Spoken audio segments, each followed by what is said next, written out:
Bonsoir à tous, nous sommes le samedi 21 mars 2020, voici un résumé de l'actualité de cette semaine. Lundi, bien sûr, c'était les déclarations d'Emmanuel Macron face à l'épidémie de Covid-19. Afin de tenter de ralentir la propagation du virus, le président a demandé aux Français de se confiner. Alors les bars sont fermés, les écoles sont fermées. Pour occuper petits et grands, le président a proposé de lancer une grande partie de Emmanuel a dit.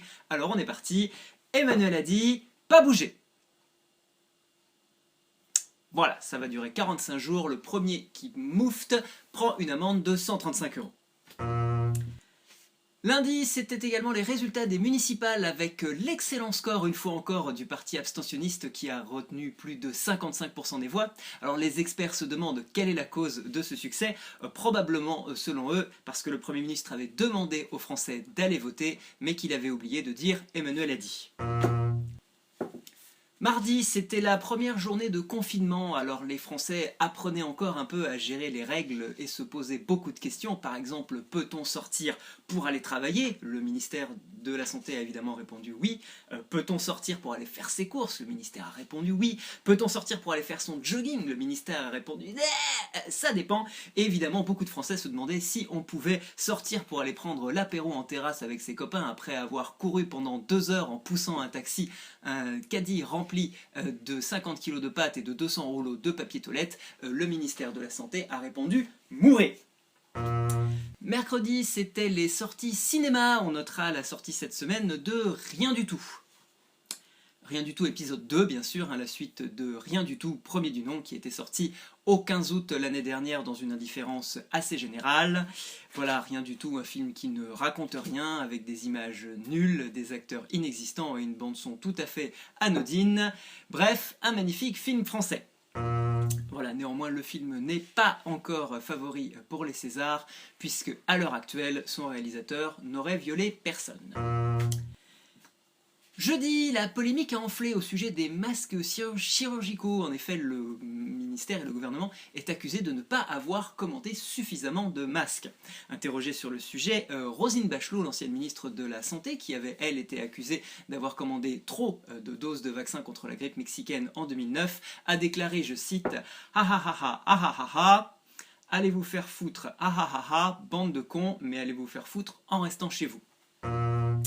Vendredi, enfin une bonne nouvelle, puisque la Chine a annoncé ne plus avoir décelé de nouveaux cas sur son sol.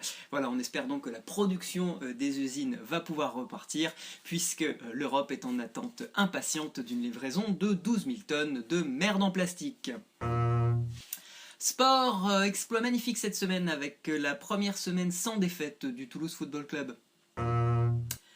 Sport encore et exploit toujours avec ce Toulousain qui a réussi, malgré le confinement, à courir un marathon de 42 km sur son balcon.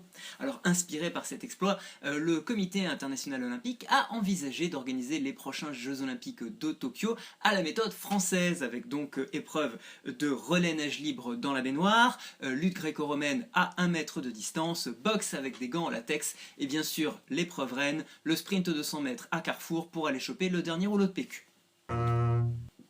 Science, alors que le monde entier utilise le confinement pour essayer de réduire l'épidémie, le Royaume-Uni a décidé de ne pas faire comme tout le monde, vu que c'est le Royaume-Uni et qu'ils font pas comme tout le monde.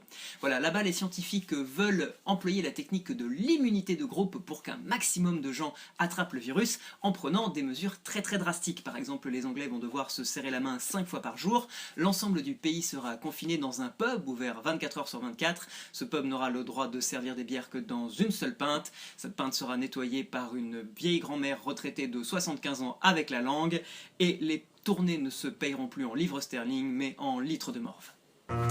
Et enfin, on termine sur la météo de ce premier jour de printemps. D'après Météo France, il fera un temps assez chaud et sec dans votre salon. La température pourrait atteindre 28 degrés dans votre salle de bain parce que vous avez oublié d'éteindre le radiateur. Quelques averses sont possibles parce que vous avez une tuile qui fuit au niveau de votre Velux. Bref, des conditions parfaites pour rester chez vous, vu que de toute façon, Emmanuel a dit pas bouger. Merci beaucoup et à la semaine prochaine.